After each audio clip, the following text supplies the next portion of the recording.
नाजरीन, रात गए TLP के इज्तिमा पे जो उन्होंने धरना दिया हुआ था मुरीद के में, उस पर पुलिस ने क्रैक डाउन किया और बड़ा शदीद शेलिंग हुई और उसमें कोई पुलिस की तरफ से शहादतें हुई हैं, कुछ मुजाहरीन की तरफ से भी कैजुअलिटीज़ हैं। अब उसके बाद GT रोड क्लियर हो गया है। इस वक्त जो TLP के सरबराह हैं साद रिजवी, उनके बारे में काफ़ी मुतज़ाद इतलात चल रही हैं कि वो ज़ख्मी हैं या गायब हैं, पुलिस कस्टडी में हैं। इस बारे में कोई ख़ास बात अभी तक वाज़ेह नहीं है, शाम तक वाज़ेह हो जाएगी। लेकिन अब जब रोड क्लियर हो गए और उनका धरना मुंतशर कर दिया गया है, लेकिन हमने देखा इधर लाहौर में अमेरिकन कौंसलेट के आगे, प्रेस क्लब के आसपास कंटेनर लगा दिए गए हैं। आपको लाहौर शहर में जगह जगह पुलिस की नफरी नज़र आ रही है और इतलात हैं कि शायद रोड्स दोबारा से वो बंद कर दिए जाएँ, क्योंकि TLP एक ऐसी पार्टी है जो जिसकी प्रेजेंस पूरे मुल्क में है और उसकी शायद स्ट्रीट एजिटेशन ही वाहिद पार है जो उसको एक मुमताज़, एक सियासी कहें या मजहबी कहें, लेकिन एक ताकत के तौर पर वो मनवाती है। अब जब पुलिस ने इतने हैवी हैंडेडनेस उसके साथ वो की है, जबकि हिस्ट्री ये है कि जब भी TLP इधर से अपना मार्च लेकर निकलती थी तो वो गुजरांवाला, जेहलम के आसपास, वज़ीराबाद के आसपास उनसे मुज़ाकरात होते थे और उनके साथ बाकायदा मुआहदे तश्कील दिए पाते थे और उसके बाद वो वापस शादियाने बजाते आते थे। तो इस दफ़ा जो स्टेट ने है एक डिफरेंट तरीके से उनको डील किया है। हमारे साथ मौजूद है डॉक्टर सुहेल बदर साहब। डॉक्टर साहब, एक ज़माना था वो फैज़ाबाद धरना हुआ और फिर वो उसका जजमेंट आई काजी फैज़ ईसा की, उसमें था कि जी वो TLP के साथ बाकायदा हुकूमत, उस वक्त की जो हुकूमत थी, एहसन इकबाल मिनिस्टर थे, उनके बिहाफ पे एक मुआहदा हुआ था और उसमें शायद गारंटियर जो थी वो फ़ौज थी। एक ज़माना ये था TLP को ऐसे ट्रीट किया जाता था और अब ये हो गया कि पहली दफ़ा उसका जो मार्च है उसको मुंतशर कर दिया गया है। तो ये स्टेट ने एक बहुत ही डिसाइसिव किस्म का एक्शन लिया है। हाँ, लगता है कि स्टेट ने फैसला किया कि जब ये मार्च करेंगे तो इनको क़ुव्वत से निपटा जाएगा। तो ये क़ुव्वत के इस्तेमाल का ग़ालिबन फ़ैसला हुआ, जिसका मुज़ाहरा हमने देखा मुरीद के में ज़्यादा वो क़ुव्वत का इस्तेमाल हुआ। इतलात मतज़ाद हैं, हो सकता है कि उसमें बहुत एग्जिजरेशन हो, लेकिन बहरहाल परेशान कुन ज़रूर है। होना नहीं चाहिए था। हमने लास्ट वीडियो में भी कहा था कि अव्वल तो मेरे हिसाब से कोई जस्टिफिकेशन नहीं बनती स्टेज के ऊपर ये मार्च करने की, और अगर शुरू हो गया था या वो कर रहे थे तो फिर उसको रोक के और उसको वायलेंट करने की कोई जस्टिफिकेशन नहीं बनती थी। TLP एक फायर ब्रांड जमात है, वो they have never been short of violence. जहाँ भी TLP का कोई मुजाहरा होगा या कोई मार्च होगा वहाँ पे वायलेंस ज़रूर होगा, शायद उनका स्टाइल, उनकी सियासत यही है। लेकिन चूँकि वो एक जो इलेक्टोरल पॉलिटिक्स है उसका हिस्सा है, तो इसलिए ज़ाहिर है कि उनका जो भी स्टाइल है, चाहे वो सही हो या गलत हो, तो बहरहाल we have to live with it and we have to learn how to deal with it. नहीं, हम इस तरह की तजर्बात ही करते रहते हैं। एक पार्टी है, पहले उसको इतनी आज़ादी दी गई कि वो उन्होंने सलेमान तासीर के कत्ल को सेलिब्रेट किया और उस वक्त कोई इतना डिसाइसिव एक्शन नहीं लिया गया। उस वक्त ये पार्टी अभी बन रही थी। अब उसकी जड़ें पूरे मुल्क में फैल चुकी हैं। वो इलेक्शन लड़ती है, वो हज़ारों की तादाद में वोट लेती है। तो हम उसको क्या वो क्रश कर दें, बैन कर दें? और ये इस तरह के जो एक्शंस होते हैं उनका काउंटर रिएक्शन भी तो होता है ना। बिल्कुल, मतलब है, मैं वही कहता हूँ कि इलेक्टोरल पॉलिटिक्स का चूँकि वो हिस्सा है। 2018 के जिस दिन इलेक्शन हो रहे थे तो उस दिन मेरी टेलीफोन पे 2-3 लोगों से मुख्तलिफ जगहों पे बात हुई। एक साहब से बात हुई जो अटक में थे और मैंने उनसे पूछा कि किसको वोट दिया। उन्होंने कहा जी मैंने तो TLP को वोट दिया। एक साहब से बात हुई जो कराची में थे, कुरंगी के इलाके में, उन्होंने TLP को वोट दिया। 1-2 बंदों से पंजाब में बात हुई, सेंट्रल पंजाब में। तो मतलब है कि अब जो उसकी स्ट्रेंथ बन गई है या बना दी गई है या जो भी है, तो अब आपको उसको फेस करना है। लेकिन जिस तरह का आज हुआ है मुजाहरा और जितना इंतशार मतलब आज हुआ है और वायलेंस हुआ है, تو یہ ایک ایسے ملک کے لیے پاکستان جس کی دونوں سرحدیں اس وقت گرم ہیں، جو ہماری مشرقی سرحد ہے اس کے اوپر ہم نے دیکھا کہ ایک جنگ ہوئی، اور وہ جنگ بڑی خطرناک ہو سکتی تھی، دونوں نیوکلیئر پاورز ہیں، لیکن بہرحال وہ کسی طرح رک گئی، جس کا صدر ٹرمپ اپنا کریڈٹ لیتے ہیں، انہوں نے رکوائی یا نہیں رکوائی، لیکن بہرحال وہ سیز فائر ہوا ہے، ختم نہیں ہوئی۔ اور جو دوسری ہماری سائڈ ہے، دونوں 3,000 کلومیٹرز کی باؤنڈریز ہیں ان راؤنڈ فگرز، ایک 3,000 کلومیٹر سے کچھ زیادہ ایک کم ہے، راؤنڈ فگرز میں 3,000 کلومیٹرز کی باؤنڈریز ہیں۔ ادھر ہم نے بھی 2 دن پہلے ہی دیکھا ہے کہ وہاں پہ بھی ایک جنگی جھڑپیں ہوئی ہیں، دونوں سائڈوں کی کیجولٹیز ہوئی ہیں۔ تو ایک ایسے ملک میں جہاں پہ اس کی پاکستان کی ٹوٹل جو باؤنڈری ہے نا 7,500 کلومیٹر، اس میں سے 6,000 کلومیٹر جو ہے وہ میرے حساب سے حالت جنگ میں ہے۔ تو ہم تو بالکل افورڈ نہیں کرتے کہ ملک کے اندر انتشار پھیلے، چاہے وہ کے پی میں ہو، چاہے وادی تیرہ میں ہو، چاہے بلوچستان میں ہو، چاہے اگر پنجاب میں بھی شروع ہو گیا جو کہ نہیں ہونا چاہیے تھا، لاہور مرید کے وغیرہ، یہ تو پرامن پیسفل جگہ تھی، کم از کم یہاں تو نہیں ہونا چاہیے تھا۔ تو حالت جنگ میں ایک کنٹری موجود ہے، تو اس میں کم از کم بارڈر سے ہٹ کے کم از کم انٹرنلی تو کم از کم جو چیزیں ہیں وہ ذرا بہتر ہو۔ اچھا، ہم دیکھتے ہیں انٹرنلی جو چیز ایک ذرا تھوڑے کوئی آسانی سے حل کی جا سکتی ہے، اس کو اسٹیٹ تھوڑا اوور ری ایکٹ کرتی ہے، فوراً روڈ بند کر دیا جاتے ہیں، موٹر وے بند کر دیا جاتا ہے، فیض آباد کا جو کراسنگ ہے وہ بند کر دیا جاتا ہے۔ ایک پارٹی ہے اور وہ نکلتی ہے لاہور سے مارچ کرتے ہوئے کہ جی ہم نے امریکن کونسلیٹ جانا ہے اور ادھر جا کے ایک احتجاج کرنا ہے۔ تو یہ ایک نیگوشیٹڈ پروسیس کے ذریعے اس مسئلے کو حل کیا جا سکتا تھا کہ ان کو آپ کسی اور مقام کے لیے راضی کر لیتے، اور اس کے بعد اگر وہ نہ مانتے تو پھر کوئی ان کے بات ہو سکتی تھی۔ تو ایک ڈیموکریٹک رائٹ ہے کہ اگر کسی پارٹی کا تو وہ اس کو نہیں دیکھیں، طاقت کا استعمال کر کے آپ کوئی اچھا نتیجہ تو پہلے بھی نہیں نکلا۔ چلے میں ایسٹ پاکستان کی بات نہیں کرتا، وہ اب ہمارا حصہ نہیں ہے، لیکن یہاں پہ بھی ہمارے آنکھوں کے سامنے جو پچھلے 1-2 ڈیکیڈز میں ہوا ہے، اکبر بگٹی صاحب سے مذاکرات میں بڑے اچھے سمجھدار قسم کی مذاکراتی ٹیم تھی، جس میں مشاہد حسین اور چودھری شجاعت وغیرہ تھے، تو وہ مطلب ان کو کسی سلوشن پہ پہنچ جانا چاہیے تھا، شاید پہنچ بھی گئے تھے، لیکن بہرحال وہاں طاقت کا استعمال ہوا۔ اور اسی طرح اور مثالیں، یہ جو اس وقت موجودہ حکومت ہے، ان کے پاس 2-4 لوگ ایسے ہیں جو کہ مذاکرات کر سکتے ہیں، رانا ثناء اللہ صاحب کر سکتے ہیں، اسحاق ڈار کر سکتے ہیں، جو اسپیکر ہیں قومی اسمبلی کے یاز صادق صاحب، وہ کر سکتے ہیں۔ نہیں، اسحاق ڈار صاحب خود یعنی کہ وہ شاید ٹی ایل پی کو پسند بھی ہوں، کیونکہ وہ داتا دربار جا کے غسل اور وہ کر رہے ہوتے ہیں عرس کی تقریبات، تو وہ ان کے لیے شاید وہ بہت زیادہ قابل قبول ہو سکتے تو یہ تو بلکہ اچھا، اگر ہو سکتا ہے کہ ان کے دل میں ایک سافٹ کارنر ہو تو مذاکرات پھر کی کامیاب ہونے کے بھی پھر چانسز زیادہ تھے۔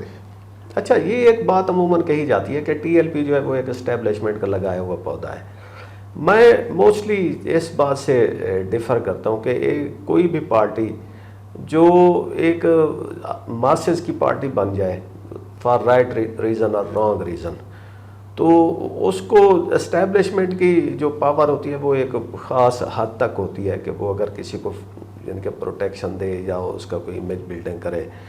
یہ ٹی ایل پی ہے، یہ کوئی شروع سے کوئی ایک ایسے اچھے امیج کے ساتھ اوپر نہیں آئی، اس کے بارے میں ایک مکسڈ قسم کا ریئیکشن ہے کہ یہ وائلنٹ بھی ہے اور بریلویوں کی ایک نمائندہ جماعت ہے، اور ایک خاص کاز کو جس کو ایکسپلائٹ کرنے میں پیش رہتا ہے القادری، شاہ احمد نورانی، اور پھر یہ ایک پارٹی ہے سنی تحریک، اور یہ ساری جماعتوں نے بہت کوشش کی، لیکن وہ اس کاز پہ جو بریلوی طبقہ فکر ہے وہ پیچھے کھڑا ہوا خادم رضوی کی آواز پہ، اور انہوں نے اس کو اتنی ایک پاپولر وہ پارٹی بنا دی کہ اس نے پورے پنجاب میں سے ووٹ لیے، اور آپ کہتے ہیں کہ انہوں نے سندھ میں سے بھی، خاص کر کراچی میں انہوں نے ووٹ لیے ہیں، اور ان کی فنڈنگ بھی بے تحاشا ہے۔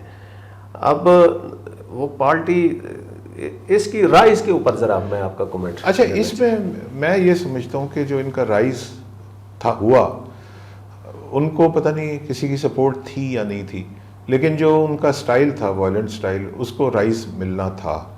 اس کی ایک وجہ دیکھیں، جو پاکستان میں میجورٹی جو ہے شاید परसेंटेज मुझे नहीं पता, 70, 80, 90 जो भी फीसद है सुन्नी इस्लाम को फॉलो करती है। सुन्नी इस्लाम में आगे से 2 मेन सेक्ट्स हैं, एक देवबंदी है, एक बरेलवी है। अच्छा, अभी तक जितनी भी हमने एक्सट्रीमिज़म देखी वो देवबंदी जमातों में देखी, चाहे वो टीटीपी थी या तालिबान थी या कोई और थी। बरेलवी मसलक की जो जमातें थी बड़ी पुरअमन थी। अगर बरेलवियों की अगर सियासत शुरू से देखी जाए तो मौलाना शाह अहमद नूरानी तो मुकम्मल एक पार्लियामेंटेरियन थे। वो तो मतलब है कि हर चीज़ वो आइन और कानून और पार्लियामेंट के मुताबिक करते थे, बहुत बड़े सियासतदान थे। अच्छा, उसके बाद JUP कुछ कम हुई, जमीयतुल उलमा पाकिस्तान। हमने मौलाना ताहिरुल कादरी साहब का भी मतलब दौर देखा कि वो भी पॉपुलर हुए। इलेक्टोरल पॉलिटिक्स में नहीं चल सके, लेकिन बहरहाल उनकी एक बहुत बड़ी हमायत थी। और इसी तरह जो और बरेलवी जमातें थीं, जैसे वो एक वो ग्रीन पगड़ी वाले जो होते हैं सुन्नी तहरीक, तो वो वायलेंट जमात कोई नहीं थी। अच्छा, अब पाकिस्तान में अगर 80% लोग हैं जो कि सुन्नी इस्लाम को फॉलो करते हैं और उसकी एक बड़ी तादाद जो कि कुल पाकिस्तान की पॉपुलेशन की 40-50% बनती होगी, वो अगर बरेलवी मसलक को फॉलो करती है और कोई उसमें कोई वायलेंस नहीं है, लेकिन जो बरेलवी मसलक में वो लोग जो जिनके अंदर से वो फूटता है कि ये ज़्यादती हो रही है, जुल्म हो रहा है, और उनकी इस तरह के लोगों की कोई रिप्रेजेंटेटिव जमात नहीं थी या कोई उनके जज्बात को कोई रिप्रेजेंट नहीं कर रहा था।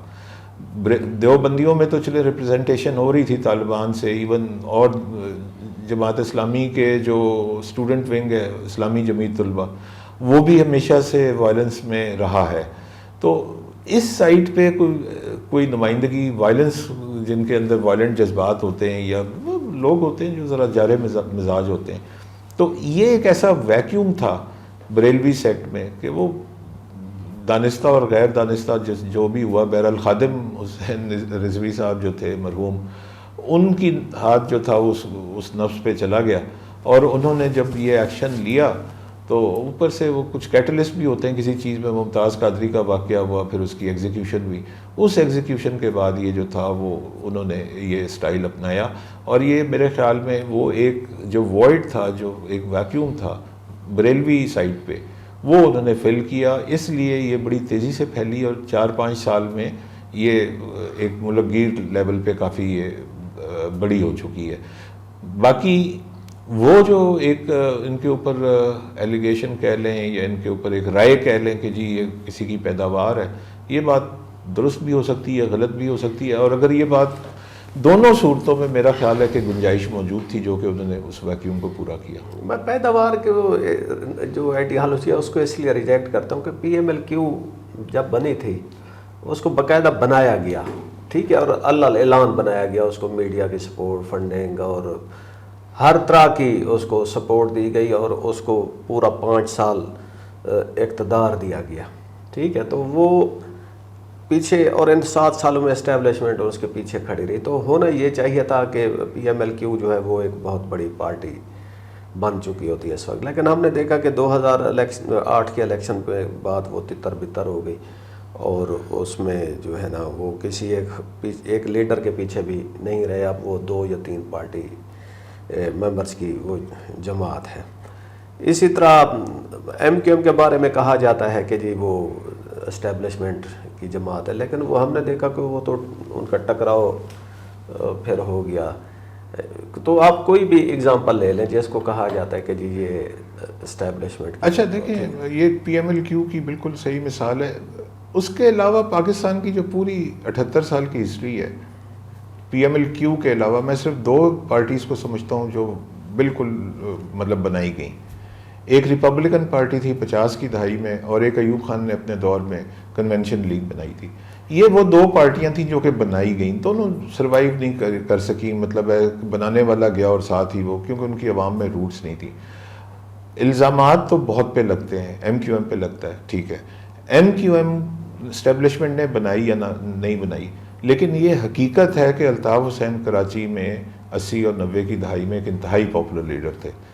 चाहे इस्टेब्लिशमेंट ने बनाई थी या नहीं बनाई थी, उनके तकरीर के ज़ेरो बम से लोग ऊपर नीचे होते थे। और जो वो जिस इस मिशन को लेके आगे चले थे اس کی عوام میں کافی پذیرائی تھی. آلریڈی یہ کوٹا سسٹم کے خلاف ایک بہت وہاں ریزینمنٹ تھی کراچی میں، اور وہاں سے انہوں نے شروع کیا تھا. پھر بعد میں وہ ان کے مطالبات یا جو ان کا کینوس تھا بڑا ہو گیا ہوگا، لیکن شروع وہ وہاں سے ہوئے تھے.